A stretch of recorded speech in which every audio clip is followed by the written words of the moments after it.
All right, let's get started. Hello and welcome. Thanks for joining us to draw along today for our story of Pentecost. So do you remember the surprising thing that happened when Jesus was with his disciples 40 days after he had been raised back to new life after the resurrection? I remember it was something to do with fire, but... Yeah. Well, we'll get to that. Yes, we're about to get to that. But first, he was with them, talking to them, promising them that they would receive the Holy Spirit, God's own Spirit. And as he was there talking with them, all of a sudden he was lifted up by a cloud back into heaven. And they were left wondering what was happening, how long they would have to wait. And so they continued to stay in Jerusalem and wait for this gift of the Holy Spirit that Jesus had promised them. Well, one day they were all together in a house, probably celebrating the festival of Pentecost, and all of a sudden, a huge, strong wind entered the place where they were, and it appeared that tiny flames were above, dancing above each of their heads, but they were not getting hurt. This was the thing about fire, right? Yes, exactly. So this was the Holy Spirit arriving with the huge, strong wind, the flames above their heads, and then all of a sudden they were speaking in languages they had never learned. They were understanding each other in languages they had never learned. As you can imagine, they were excited, confused, surprised. They were carrying on in such a way that people outside said, "Have they had too much wine?"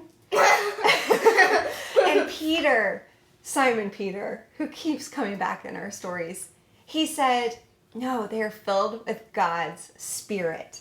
This was the Holy Spirit coming to be with them, to be among them, giving them the power that they needed to spread the good news, the gospel of Jesus. And so that is the day that the church was born. Now, usually when we say the word church, people picture like the building. Yes. But what we actually mean is the church. It's like the service? Even more than that, the community of the followers of Christ. So all of God's people, we, the ones who read and tell and learn these stories and live out the love of Jesus, we are now the church. Well, this is the first day that happened. The day Peter started explaining to them, like, don't you know, this is what Jesus promised us. This is now God's Spirit who is with us, around us, everywhere, and in us, comforting us, guiding us. He said, now this is how our new beginning, kind of. Now it's up to us. We are the community. And that day, thousands of people were baptized as a way to show that they wanted to live this new life and be a part of this church community. And they started from there to tell everybody they could this good news about Jesus. So today we're going to draw a little bit of the story of the Pentecost. And so go ahead and get a piece of paper. We would advise the under paper to be red like the flames. That's right. Pentecost. And a marker or Sharpie. You can always do this in pencil and so that you can erase. We do this so that it shows up well, and something to color with. All right, let's begin. We're going to draw today Peter, since he is the one who helped everybody understand what was going on when the Holy Spirit arrived. We're going to start by drawing two eyes. Well, like in the center it looks like. Yeah, kind of, I would say in the center. And then another little half circle in the eye to show the reflection. This also just makes them really cute.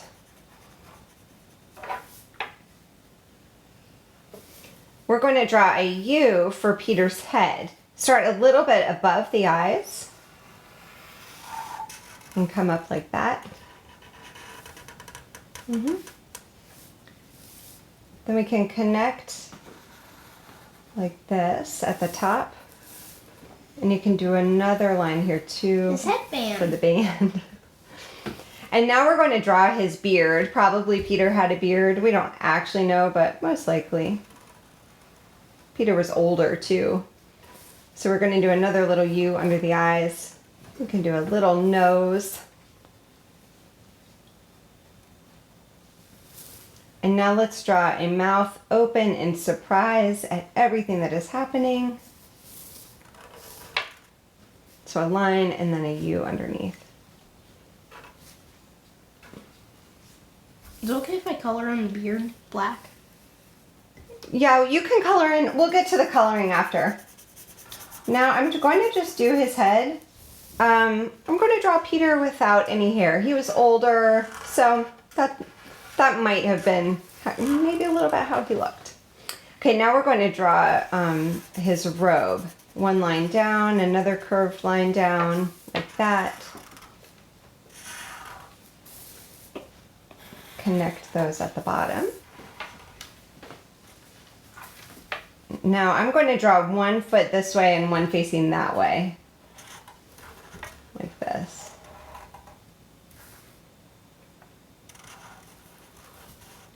I'm realizing I forgot his ears. So let's do a backwards C. And then a C on that side.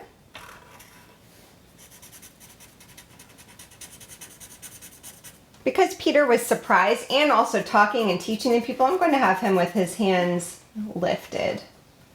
So we draw one line pointing up that way, another parallel to it. Connect with a little U shape there for his hand. And then the same thing on the other side. Again, if we're ever going too fast, feel free to pause. Ooh, you made Peter have awesome hair again. I like that. That's your signature style. Okay, so here he is. Peter is here telling all of the disciples everything that he remembers about Jesus, how he died, how he was raised back to life 3 days later, and then was taken back up into heaven to be with God. And now God's Spirit is there among them, and that is what is causing the wind and the flame and the different languages. So let's draw now a flame. We're going to go out to the left and up to a point. This, you can get creative with how you do these lines. Then I'm going to do another thing similar on this side, on the right side. And then I'm going to draw another one coming up in the middle. I did mine a little bit different. That's fine. Do you see how this looks a little bit like the dove that we drew a couple weeks ago? Oh! Yeah, when Jesus was promising that the Holy Spirit would come, one of the symbols in the Bible for explaining the Holy Spirit, which we cannot see, is the dove, and also the flame, and then also the wind. So we are going to draw some dramatic, gusty wind. Maybe it loops around. I might even draw another one next to that to show how strong it was. You can get creative with this part too, of course. I'm going to imagine that some was flying all the way through the place where they were. Oh, I just noticed something. What? Look, my Peter's kind of sticking his arm out. It looks like he's pointing to the wind. Oh, that's awesome. That makes so much sense.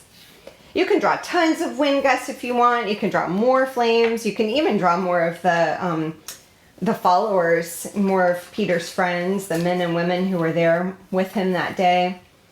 I'm going to write Pentecost here so that we remember what this story is. Pentecost.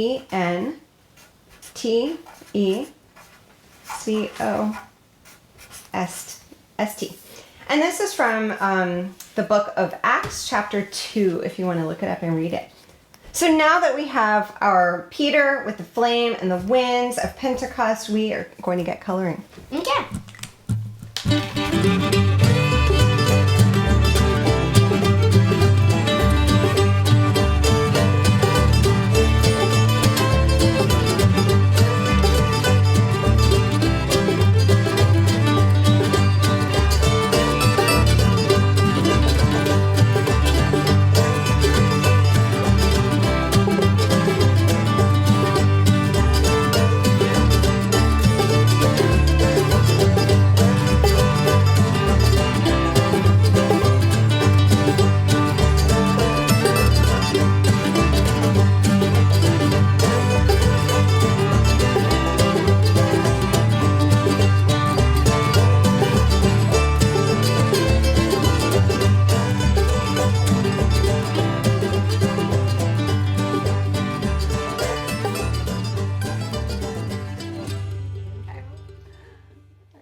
Thank you for drawing along with us today. We hope that you can celebrate Pentecost in some fun way. Maybe fly a kite in the wind. Definitely wear some red. Maybe speak a different language. Yeah. Hola, ¿cómo estás? Yeah, you could learn some greetings, some way to say hello in a different language. That would be really fun. See you next time. Bye.